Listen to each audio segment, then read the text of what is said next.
আমাদের ঘরের ভিডিও তো আপনারা দেখেছেন, কিন্তু আমাদের আগের ঘরটা যেখানে ছিল আজকে দেখাবো সেটাই। এখন সেখানে কিন্তু আমাদের লাকড়ির ঘর আছে, এই যে এটাই। মাটির চুলা যেহেতু রান্না হয় আমাদের, তাই লাকড়ি তো লাগেই। আর এই যে আমাদের বর্তমানে যে ঘরটা, সেখানে কিন্তু অনেকগুলো গাছ ছিল, ঘরের কারণে কাটা গেছে। আর এই যে ধানের জমিগুলো কিন্তু খালি পড়ে আছে, আগে এগুলোতে অনেক ধান হতো। ছোটবেলার কিছুই আর আগের মতো নেই।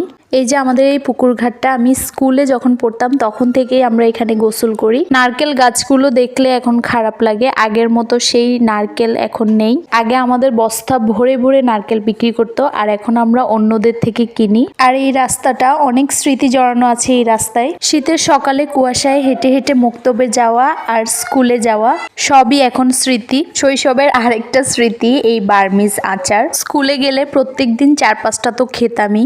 অনেকদিন পর আবার খেলাম। আরো অনেক না দেখা স্মৃতি আছে আমার, আরেকদিন দেখাবো। আজকের মতো ব্লগটা শেষ করছি। ও হ্যাঁ, আমার পরীক্ষার্থী বোন, ওর জন্য কিন্তু সবাই দোয়া করবেন। আল্লাহ হাফেজ।